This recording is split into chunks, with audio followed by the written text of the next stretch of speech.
지난주까지 우리가 조직신학으로 이야기하면 신론, 하나님이 누구신가에 관한 이야기를 같이 나누고, 오늘부터 시작해서 계시론, 하나님의 계시.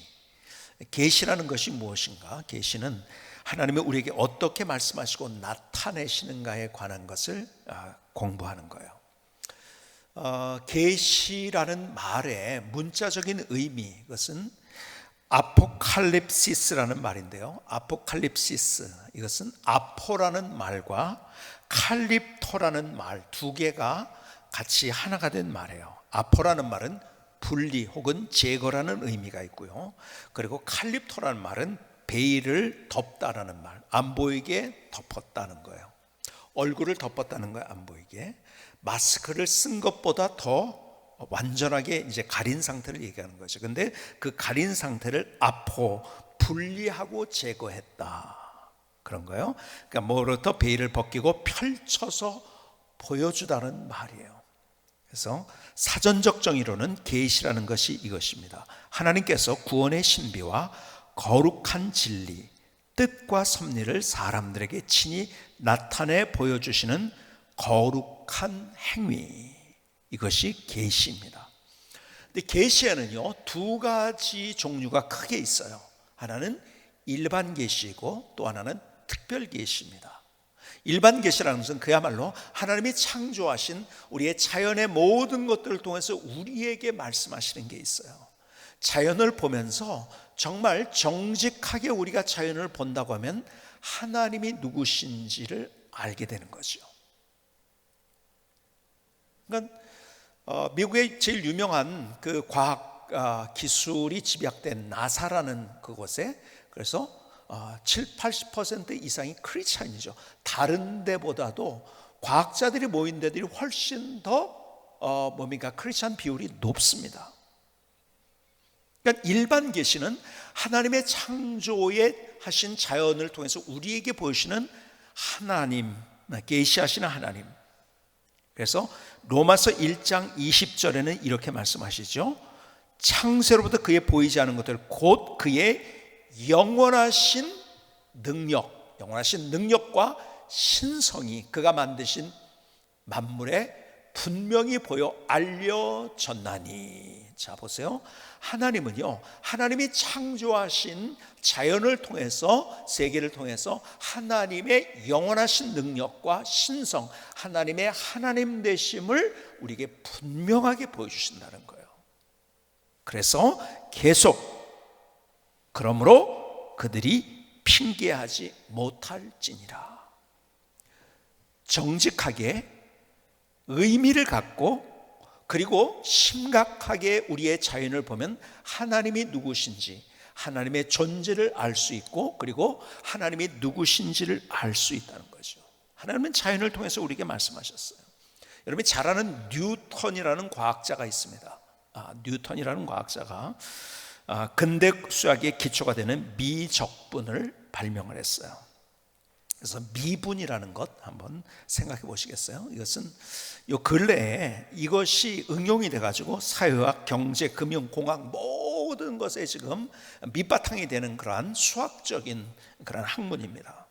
자, 미분이 뭔가 좀 제가 쉽게 설명을 좀 하고 싶어서 미분을 사전을 찾아봤어요. 사전적 정의 좀 쉽게 이해하기 위해서 제가 그대로 읽어드리겠습니다.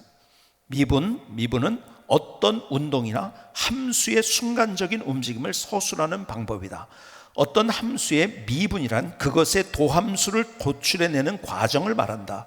미분 공식을 이용하면 당함수, 유리함수, 자수함수, 로그함수, 삼각함수 등 우리가 알고 있는 다양한 함수들에 대해서 그 도함수를 어렵지 않게 구할 수 있다.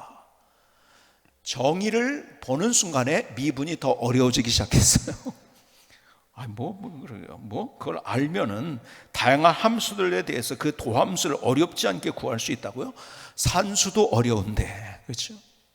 우리가 이제 학교 다닐 때 미분 적분을 배웠지만요, 참 기가 막힌, 보통 사람들이 배우기도 힘든 거를 그것을 발명을 했으니 얼마나 참 대단합니까? 그렇죠? 이항정리라는 수학의 원리도 발견했고요. 그 다음에 우리가 흔히 만유인력의 법칙이라고 부르는 중력에 관한 법칙도 발견을 했어요.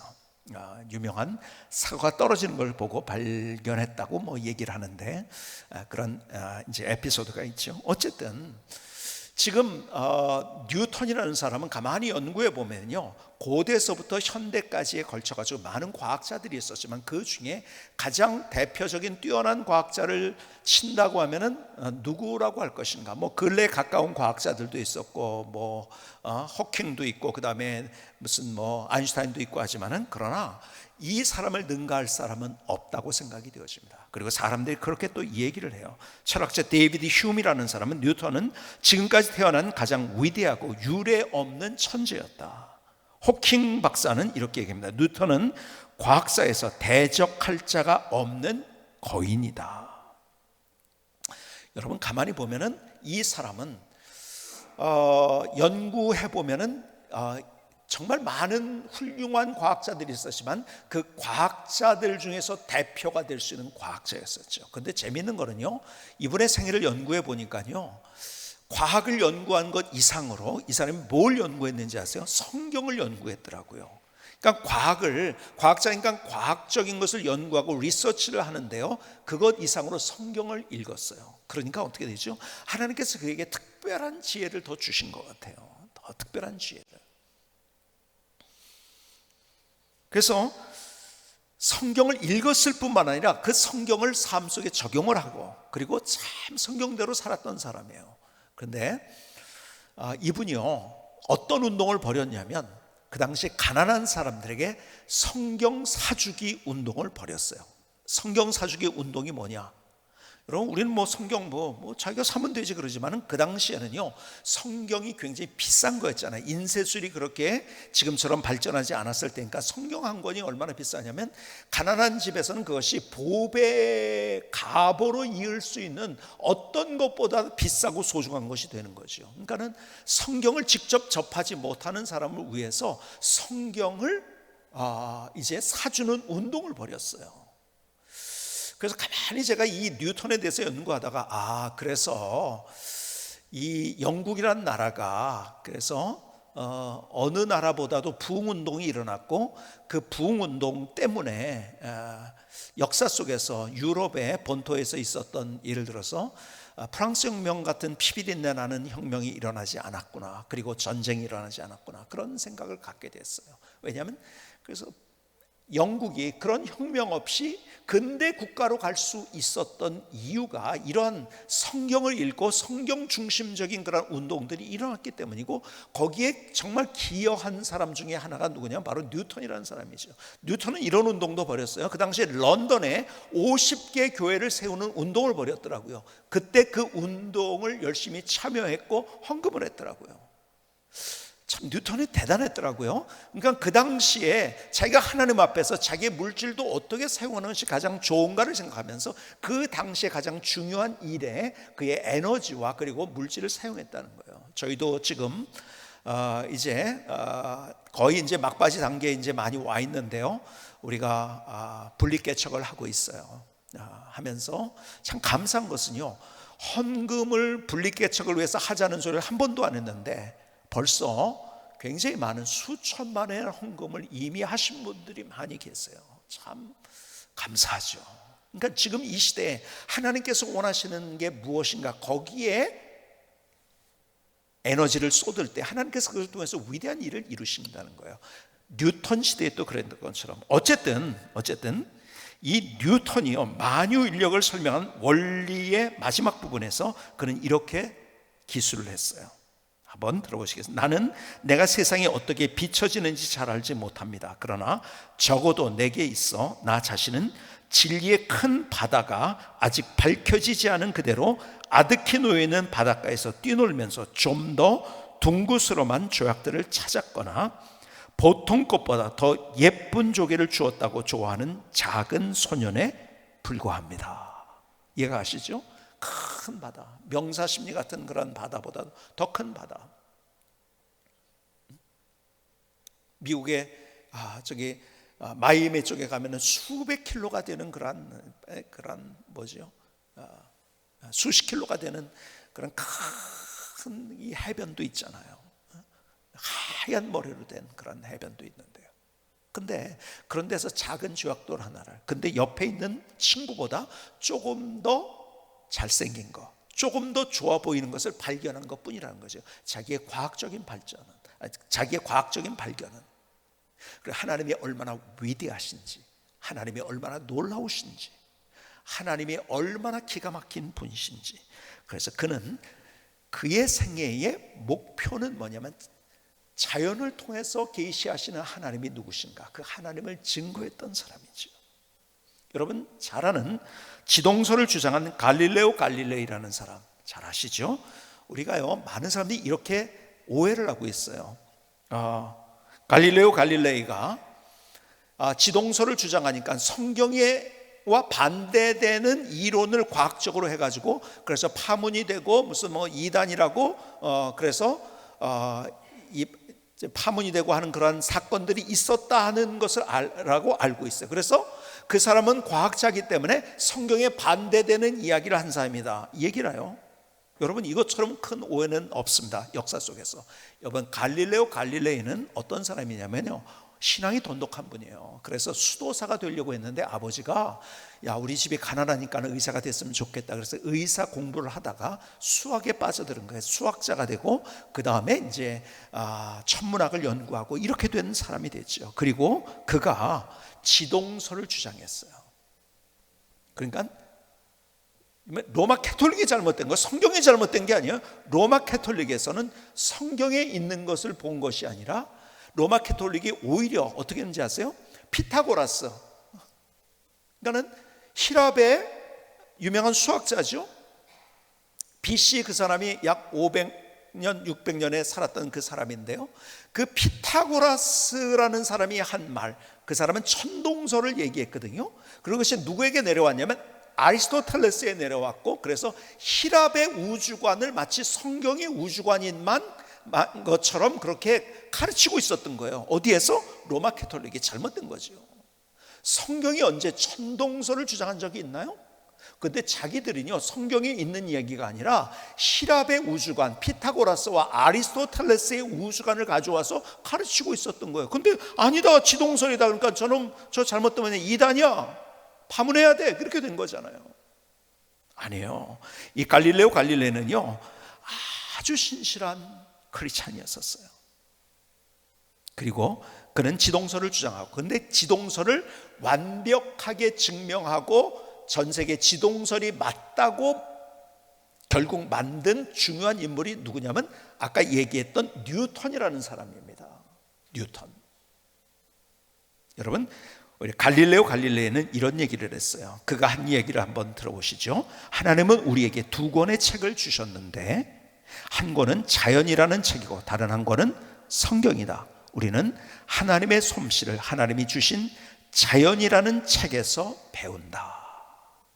그래서 하나님께서는 두 가지를 통해서 우리에게 말씀하신다는 거예요. 자연을 통해서 말씀하시고 그리고 성경을 통해서 말씀하시고 두 개의 책을 주었다고 얘기를 해요. 누가요? 갈릴레오 갈릴레이가. 그러니까 우리는 이 창조를 통해서 하나님께서 우리에게 주시는 하나님이 얼마나 위대한 분인가. 그러니까 제가 선셋을 보는 걸 굉장히 좋아합니다. 일몰이 얼마나 아름다운지. 여러분들이 고양시에 산다는 것은 제가 자주 이런 얘기를 합니다. 선셋이 잘 보이는데 살고 있는 거예요. 여러분 저기 어디죠? 호수공원에서도 잘 보이고요, 자유로를 타고 가다 잘 보이고요, 그리고요 요 교회 뒤에 가면은 벌판이잖아요. 그 뒤에 선셋, 저는 걷다가도 그런 거 잘 보고, 근데 볼 때마다 하나님의 놀라운 그 기가 막힌 솜씨, 얼마나 위대하신 하나님이신가. 그러니까 그걸 보다가 하나님이 어떤 분인가를 생각하면서 또 감격하고 감동하는 거예요. 주님의 높고 위대하심을 내 영혼이 찬양하네. 주님의 높고 높고 위대하심을 내 영혼이 찬양하네.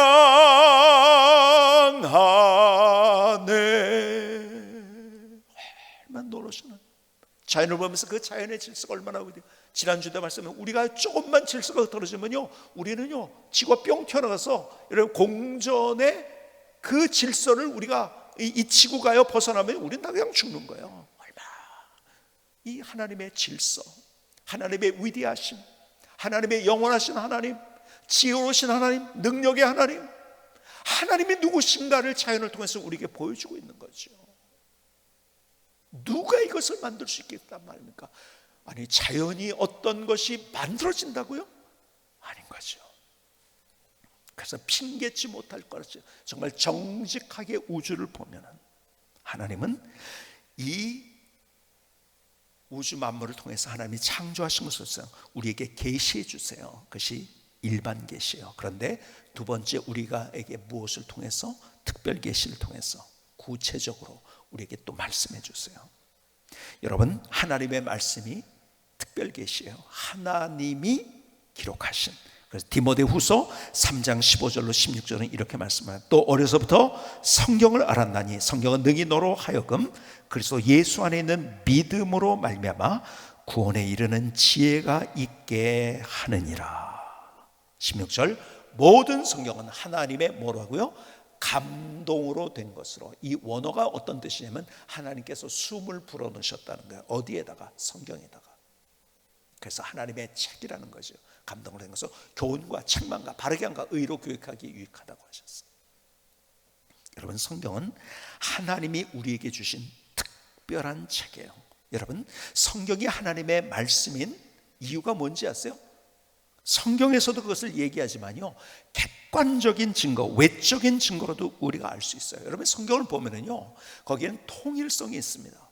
여러분, 어떤 경전도요 이렇게 다양한 사람이 쓴 경전은 없어요. 40여 명의 저자가 썼어요. 그들이 서로 못 만났던 사람이에요. 왜 그런지 아세요? 살았던 데가 틀린데요, 살았던 데가 틀린 정도가 아니라 살았던 시대가 완전히 틀립니다. 어느 정도냐? 약 1500년 정도의 간격이 있는 거예요. 그건 지금으로부터 따진다면 우리가 1500년이라는 세월이 얼마나 큰 세월입니까? 여러분은 일제시대를 넘어가서 조선시대를 넘어서 1500년이라는 시대가 뭐냐? 고려시대를 넘어가지고 삼국시대 정도. 여러분, 성경을 쓴 사람의 시대적 간격이 이렇게 크다는 거예요. 1500년의 간격이 있어요. 그리고 직업도 다 틀려요. 그런데 그 안에는 완벽한 통일성이 있다는 거죠. 왜요? 하나님이 쓰셨으니까. 여러분, 우리가 쓰면 다 다른 얘기 씁니다. 그렇게 어떻게 1500년의 간격, 40년에 만나지도 못한 40여 명의 저자가, 다른 직업을 가진 사람들이 자기들이 살았던 문화가 달랐고 자기들이 살았던 세대가 달랐던 그때, 여러분 지금도 보면요, 세대가 넘어가면서 한 세대마다 다 정책 입장도 다 달라지고 뭐 문화도 달라지고 다 달라져요. 그렇죠? 그러니까 뭐 얼마나 다릅니까? 우리가 격동의 세월을 지난 것 같아요. 참. 그래서 저를 포함해서 제 나이 때 된 사람들은요, 과거와 현재가 너무 극명하게, 옛날에는 뭐 이번에 여러분이 설을 지났잖아요. 설을 지나면서 다 부모님께 다 모아서 그 대가족들이 가가지고서 며느리들이 다 했잖아요. 그렇죠? 근데 이제 시대가 어떻게 됐습니까? 이제는 며느리들이 하는 시대가 아니야. 또 시어머니를 모셨던, 시아버지를 모셨던 그 사람이 다시 또 며느리를 섬기는 시대가 됐어요. 그렇죠? 그러니까 너무 세대가 다르다는 거예요. 무슨 얘기죠? 그 가족이, 여러분 대가족에서 이제 완전히 핵가족으로 다르게 되면 그 가족 문화가 완전히 달라진 거예요. 근데 1500년이 지났다고요. 근데 거기에서 하나가 됐다는 것. 통일성. 두 번째는 역사적 사실성입니다. 자, 성경이 그냥 무슨 예를 들어서 거짓말하지 마라, 살인하지 마라 이런 것만 쓴 것이 아니라 역사적 사실을 쓴 거예요. 이 성경 안에는 그 안에서 하나님이 어떻게 역사하셨는가를 쓴 거예요. 그렇죠? 그러니까 역사가 나옵니다. 여러분, 바사에 관한 얘기가 나옵니다. 페르시아죠. 그다음 바벨론의 이야기, 아수르에 대한 이야기, 이런 역사적인 사실들이 나와요. 그런데요, 그것이 하나도 틀린 것이, 역사적으로 틀린 것이 없다는 거예요. 그리고 오히려 성경을 공격하고 있었던 역사적 사실, 야 옛날에 그런 거 없는데 성경에서만 얘기해, 그래서 성경이 신화야, 그랬던 것들이 있어요. 예를 들어서 멀리는 이런 거죠. 멀리는 헷족속이라는 것, 성경에만 나오는 무슨 헷이라는 게 있어. 영어로 하면 히타이트예요. 히타이트라는 것이, 여러분, 히타이트 문명이 밝혀진 게 100몇십 년밖에 되지 않습니다. 얼마 안 된 얘기예요. 그런데요, 그 수천 년간, 야 헷족속이 어디 있어? 그런 시대에도 계속 성경은 헷족속 얘기를 하니까 이거 말도 안 되는 소리야. 그러니까 성경은 신화야. 그런데 고고학을 연구하다 보니까 이제는 뭐 헷족속, 히타이트가 대단한 문명이었다는 것을 거부하는 사람이 누가 있을까? 너무 분명한 역사적 사실인데요, 그 역사적 사실을 기록하고 있다는 거예요. 우르라는, 여러분 아브람 얘기가 나오면서 우르가 나오잖아요. 근데 우르라는 단어도요, 여러분 옛날에 몰랐던 그런 지명이었었어요. 그런데 히타이트 문명을 발견하면서부터 우르라는 대단한 도시가 있었구나, 이걸 알게 된 거죠. 그러니까 성경에만 있는 인명과 지명 같은 것들이 있고 역사적 사실들이 있어요. 그래서 예를 들어서요, 이제 이스라엘 민족들이 어떻게 됐죠? 이스라엘 민족이 바벨론의 포로로 잡혀갔어요. 그렇죠? 바벨론 포로로 잡혀갔는데 그 바벨론을 무너뜨린 나라가 어디죠? 페르시아예요. 그렇죠? 바사란 나라죠. 페르시아가 무너뜨렸는데, 그때 무너뜨리면서 키루스, 고레스라고 하죠. 고레스가 유대인들을 자기 고국으로 돌아가게 했어요. 성전을 짓게 했어요. 그렇죠? 근데 성경에만 나와 있는 이게 원래 이것이, 근데 다른 기록을 모르고 있었던 거죠. 그게 진짜 있었는지 그냥 성경에서 하는 얘기인가 보지 그랬는데요, 뭐가 발견됐는가? 고고학자들에서 소위 말해서 키루스 실린더가 발견이 됐어요. 키루스 실린더는 뭐냐면은 바로 유대인이 고국으로 돌아가고 거기에서 그들이 자기의 나라, 원래 나라에서 정착하고 뭐 성전을 짓고 할 것에 대해서 거기서 명령한 거예요. 거기다가 그거를 발견한 거예요. 그게 지금 어디 있는지 아세요? 지금 대영 박물관에 있습니다. 저는 지금도 기억나는 게 뭐냐면, 제가 역사 투어를 가가지고 제가 가이드를 하면서 이렇게 가다가 영국에서 여권을 잊어버린 거예요. 아니 이렇게 뭡니까, 파리로 가는 기차를 타려고 하는데 보니까 여권이 없어요. 일행에서 제가 그래서 벗어나서 혼자 있게 된 거예요. 없으니까 못 타는 거예요, 여권을.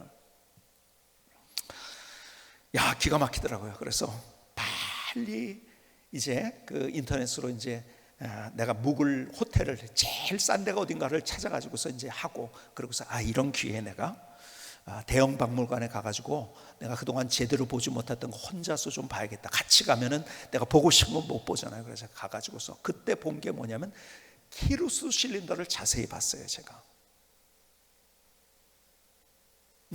고레스가 너희들을 가서 고국으로 돌아가라고 쓰여진 그런 문서죠. 돌에다 쓴 거죠. 그러니까 실린더처럼 이렇게 돼가지고서 길게 이렇게 원형으로 돼 있는 거예요. 그래서 키루스 실린더라고 얘기합니다.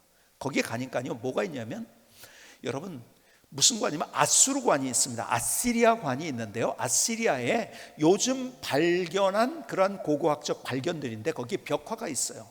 벽화가 있는데 점토로 만든 거기 때문에 거기 그대로 갖다가 거기다 갖다 놨더라고요. 그런데요, 성경에만 묘사되었던 전쟁의 상황, 그 상황이 똑같이 거기 있는 거예요.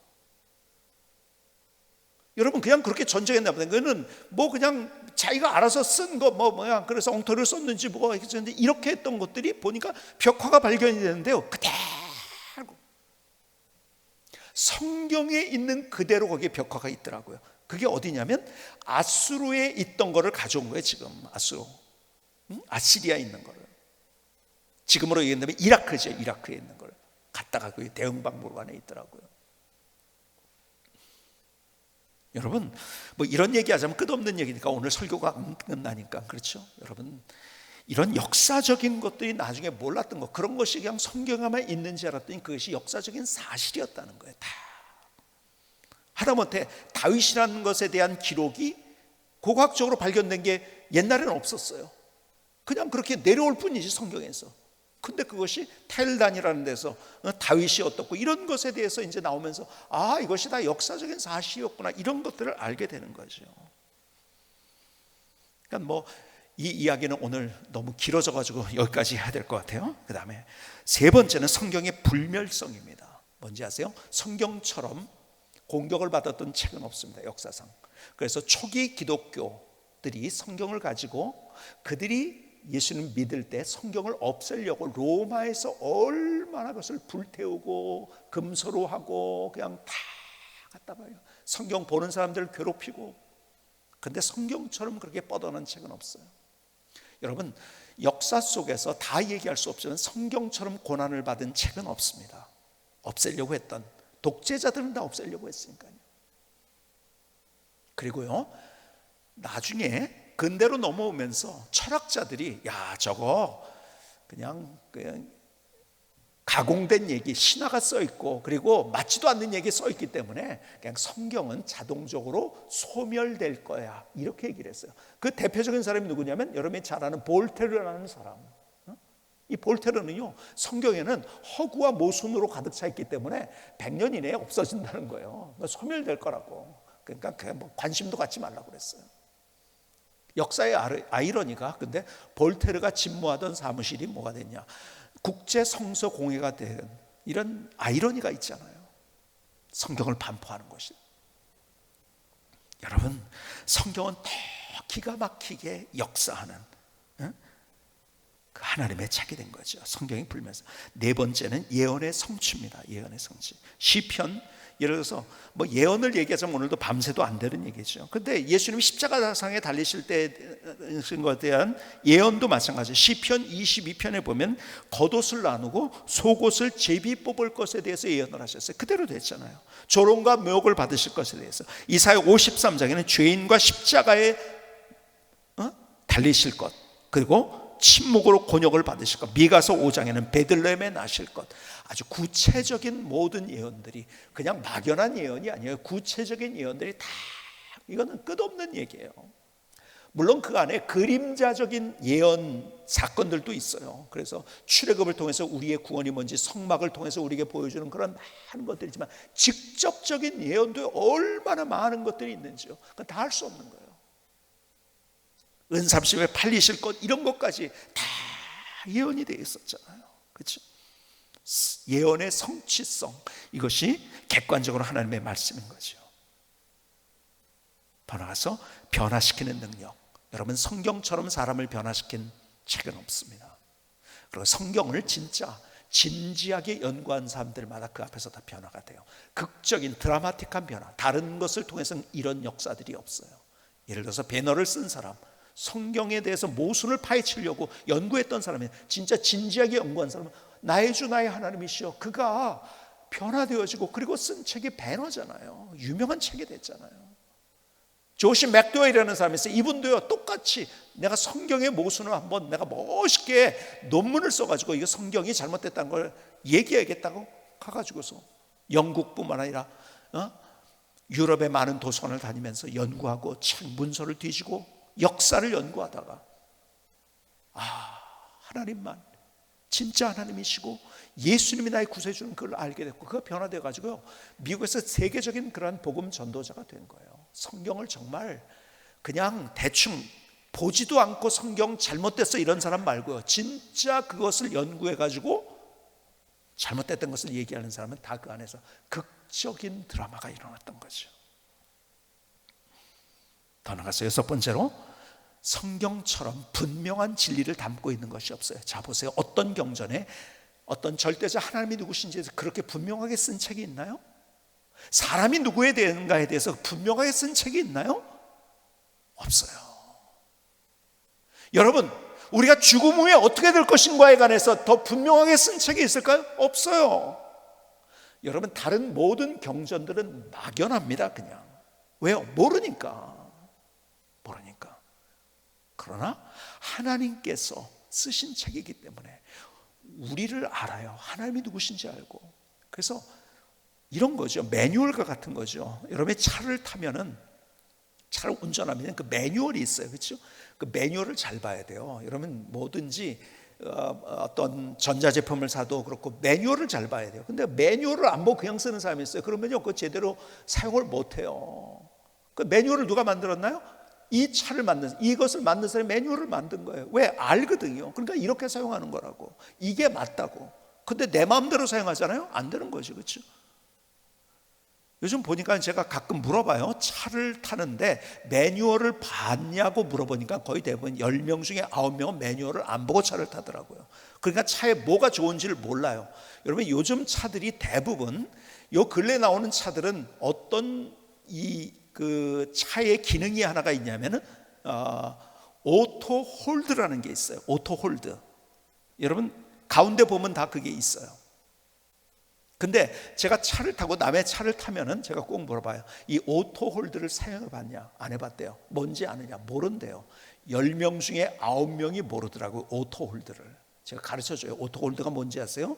그걸 눌러놓으면은요, 시동을 걸고 그걸 눌러놓으면요, 가다가 신호등을 많이 만나잖아요. 신호등을 만났을 때 내가 브레이크를 계속 밟고 있지 않아도 차가 정지하면 계속 그대로 있는 거예요. 그리고 액셀레이터를 밟으면, 우리가 액셀레이터라고 하는데 정확하게 영어로는 그거는 가스 페달이라고 하죠. 가스 페달을 밟으면 가는 거고. 그러니까 내가 힘들게 이거를 밟고 있지 않아도 돼요. 되게 편합니다. 근데 다 모르고 있어. 그거 있느라고 차가 비싸진 거예요. 근데 그걸 사용 못해요. 10명에 9명이더라고요. 제가 가르쳐줘요. 근데 저는 어떻게 알았냐고요? 그거를 제가 매뉴얼을 봤거든요. 오토홀드가 뭔 건가 찾아봤어요. 아, 이거구나. 그걸 사용하는데 너무 편한 거예요. 여러분, 하나님이 우리를 창조하셨기 때문에, 우리를 만드셨기 때문에 우리를 아세요. 하나님이 누구신가를 보여주시고 내가 인간이 누군지에 대해서 정확하게 얘기하는 거. 그냥 추상적인 얘기하는 거. 다른 경전들은 추상적이에요, 그냥. 근데 분명하게 구체적으로 얘기하는 것은 유일하게 성경입니다. 진리예요. 분명한 진리가 있어요. 모호하지 않아요. 그래서 하나님의 말씀인 거예요. 여러분, 매뉴얼을 만들 때도요, 차를 만든 사람은 그 매뉴얼을 정확하게 분명하게 구체적으로 얘기를 해줄 수 있어요. 그렇죠? 매뉴얼을 만들어요. 근데 모르는 사람은요, 아마 이럴걸? 이래서 만들었을걸? 추상적이고 모호한 거예요. 그러니까 다른 경전들을 보세요. 다 추상적이고 모호해요. 우리가 죽음 후에 어떻게 되는지, 우리의 내 인간이 어떤 존재인지, 하나님이 누구신지에 대해서 분명하게 얘기한 책 유일하게 성경인 거예요. 그래서 하나님의 말씀인 거예요. 그래서 다시 성경이 성경인 것을 증언합니다. 디모데후서 3장 15절을 다시 볼까요? 오늘 본문의 말씀. 또 어려서부터 성경을 알았나니 성경은 능히 너로 하여금 그리스도 예수 안에 있는 믿음으로 말미암아 구원에 이르는 지혜가 있게 하고, 신명서 모든 성경은 하나님의 감동으로 된 것으로 교훈과 책망과 바르게와 의료교육에 유익하니. 무슨 말이에요? 하나님이 기록하신 책이라는 거죠. 그래서 우리가 늘 성경 앞에 나와야 된다는 거예요. 자동차 얘기가 나왔으니까요. 여러분, 요즘 제일 편리하게 우리가 사용하는 게 뭐죠? 자동차에서 내비게이션입니다. 그렇죠? 물론 휴대폰을 가지고 내비게이션을 하는 사람도 있고요. 그렇죠? 근데 그 내비게이션 되기 위해서 가장 중요한 거, 기본이 뭔지 아세요? 다른 것들은 다 2차적인 거예요. 기본은 뭔지 아세요? 나침판이 그 안에 있다는 거예요. 우리가 그것을 잘 몰라도 나침판이 있는 거예요. 그래서 방향이 설정되니까. 그렇지 않고 지도만 있고 그리고 다른 기능만 있다고 한다면 그 내비게이션의 역할을 못합니다. 그렇죠? 여기로 갔다 저기로 갔다 그러는 거죠. 근데 뭐가 기본이 되기 때문에, 나침판이 되기 때문에 하나님의 말씀이 우리의 인생의 나침판과 같은 거예요. 우리가 운전을 합니다. 혹은 걸어갑니다. 혹은 지하철을 타고 갑니다. 제가 늘 얘기하죠. 근데 우리가요, 가다가 내가 운전할 때도 이쪽으로 가야 될 것 같아요, 내 느낌이. 근데 표지판이 이쪽으로 되어 있어요. 그럼 어떻게 되죠? 표지판을 따라가는 거예요. 여러분, 표지판, 내가 아무리 그런 것 같아도 이쪽으로 가면 안 되는 거예요. 걸어갈 때도 마찬가지예요.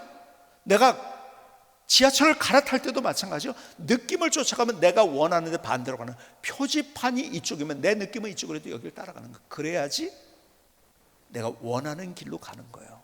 근데 세상은 네 느낌을 쫓으라고 해서 자꾸 성경 절대 진리를 부인하는 시대에 우리가 살고 있는 거예요. 그러니까 뭐예요? 불행한 거죠. 여러분, 세상은 점점 불행해지지 점점 행복해지지 않습니다. 왜? 하나님의 말씀을 떠나니까 그런 거예요. 자기 느낌을 쫓아가니까 그런 거예요. 이 시대가 포스트 모더니즘 시대가. 그래서 우리가 똑같이 살고 있는 것 같지만, 이 땅에서 우리가 발을 딛고 살고 있지만, 그러나 우리가 우리의 삶 속에서 우리가 세상 사람들에게 다르게 살아갈 수 있는 유일한 방법 하나가 있는데, 그것은 말씀이 우리의 기본이 되어야 된다는 거예요. 나침판이 되어서, 그리고 그것이 표지판이 되어서 우리의 삶을 살아갈 때 내가 원하는, 내가 이런 것을 꿈꿨는데 그것이 꿈이 현실이 되는, 이런 행복이 내게 있어서 그것이 내 삶이 되는, 내가 이 길로 가야 되는데 내 인생의 마지막은 이렇게 돼야 돼, 거기로 가게 만드는 유일한 것, 그것이 하나님의 말씀인 거예요. 그래서 우리는 하나님의 말씀인 성경 앞에 늘 서서 성경으로 우리의 삶을 살아가는 거예요. 특별 계신 하나님의 말씀, 구체적으로 우리에게 분명한 진리를 주신 하나님의 말씀, 이것이 우리의 삶의 소망이 될 수 있기를 주님의 이름으로 축복합니다. 김승규 선교사님의 찬양을 들으시겠습니다.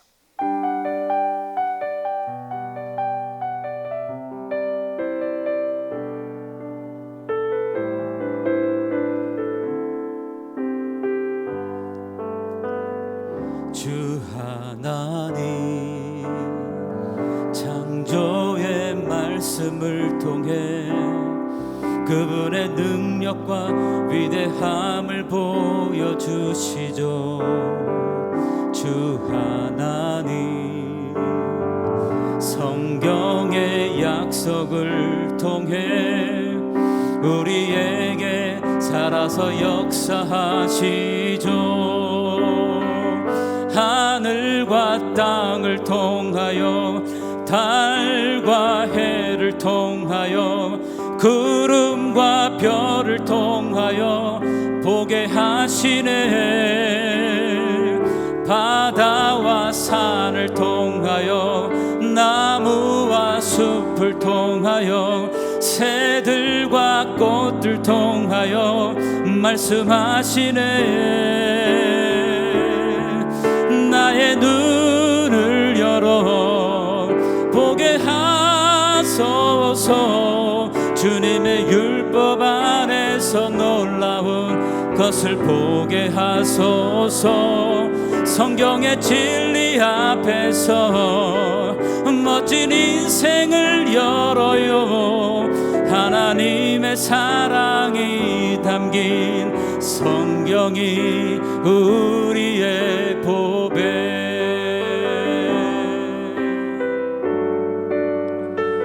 주 하나님, 창조의 말씀을 통해 그분의 능력과 위대함을 보여주시죠. 주 하나님, 성경의 약속을 통해 우리에게 살아서 역사하시죠. 하늘과 땅을 통하여, 달과 해를 통하여, 구름과 별을 통하여 보게 하시네. 바다와 산을 통하여, 나무와 숲을 통하여, 새들과 꽃을 통하여 말씀하시네. 나의 눈을 열어 보게 하소서. 주님의 율법 안에서 놀라운 것을 보게 하소서. 성경의 진리 앞에서 멋진 인생을 열어요. 하나님의 사랑이 담긴 성경이 우리의 보배. 성경이 우리의 보배.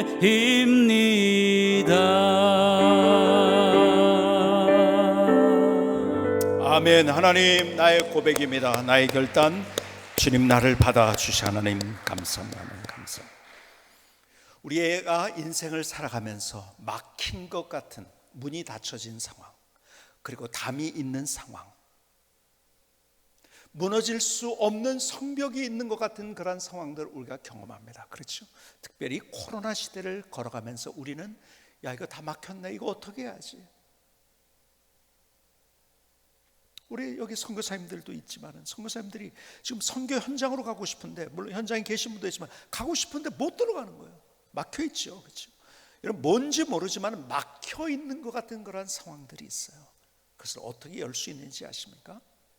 여러분, 하나님의 말씀을 열 때 우리의 막힌 것, 닫힌 것이 열릴 수 있어요. 그것이 하나님의 말씀이에요. 여러분, 하나님의 말씀을 참 열기가 힘들어요. 그래서 옛날에 제가 캠페인을 벌였어요. 어떤 캠페인을 벌였냐면, 이게 늘 이것도 닫혀 있어요. 그러니까 이걸 한번 열기가 힘들어요. 자물쇠가 있는지 악교가 있어가지고 있는지 안 돼요. 그래서 어떤 캠페인을 벌였냐면, 성경을 열어놓기 캠페인을 제가 벌인 적이 있어요. 집안에다가 제가 불시로 가보겠다. 그래서 이거를 열어놓자.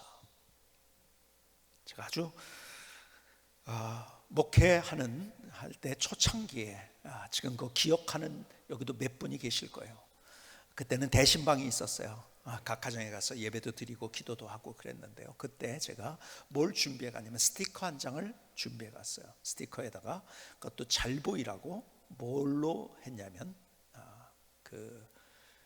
형광색으로 스티커를 만들었어요. 그리고 어디에다 그것을 붙여줬냐면 TV에다 붙여줬어요. 거기 뭐라고 써있냐면 TV보다는 기도를, TV보다는 말씀을, 그리고 붙여줬어요. 그랬더니 어느 순간에 갔더니 그게 떨어져 있는데, 그래서 왜 떨어져 있냐고 했더니 딴 데다 붙였대요. 그래서 어디다 붙였냐 했더니 애들 방 TV에다 붙였대요.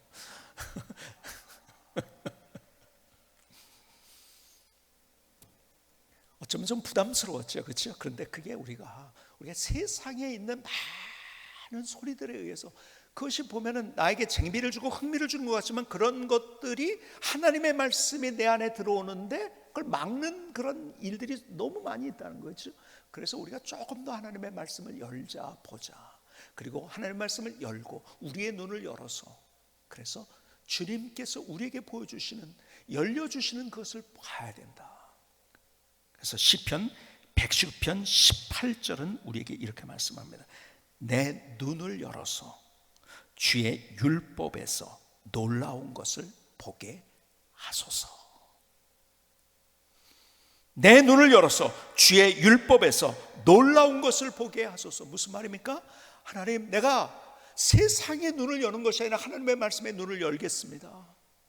하나님의 말씀을 열어서 내가 그것을 보고 내 눈이 열려져서, 그래서 결국 하나님이 내 인생에 어떤 드라마와 어떤 스토리를 만드신 것을 보기를 소원합니다. 이것이 우리의 갈망이 되어야 된다는 거죠.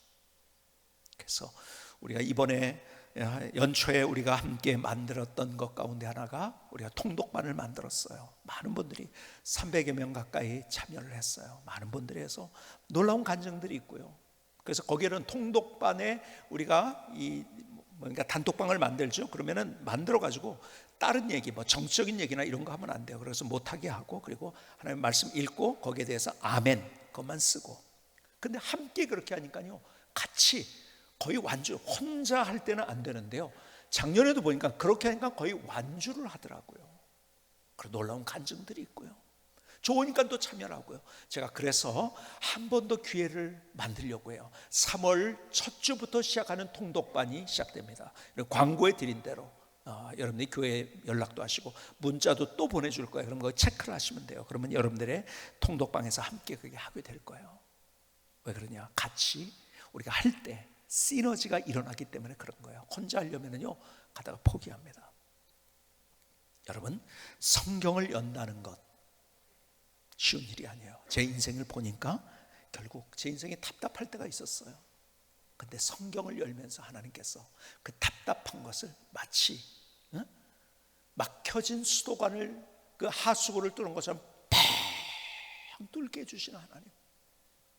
가만히 보니까 하나님의 말씀을 읽다가 내게 깨우쳐가지고 내 새로운 한쪽이 닫혔어요. 다른 문을 여신 하나님 경험하더라고요. 근데 보세요, 내가 마음이 너무 답답해요. 근데 이걸 성경을 열다고요? 여러분, 인간적으로는 열기도 힘들어요, 답답할 때는. 그래서 우리가 억지로라도 더 이것을 열어야 되는 거예요. 답답하면요 다 귀찮아요. 성경 안 읽어져요. 성경을 처음 보려고 그러면 보이지도 않아요. 그러나 열고, 하나님 내 눈을 열어주십시오. 하나님의 말씀에 대해서 기도하면서 이것을 볼 때 내 삶을 열어주시고 내 일을 열어주시고 닫혔던 것이 열리게 하시고 막혔던 것을 뚫어주시는 그 하나님, 다시 그 하나님의 말씀 앞에 설 수 있기를 주님의 이름으로 축복합니다. 기도하시겠습니다.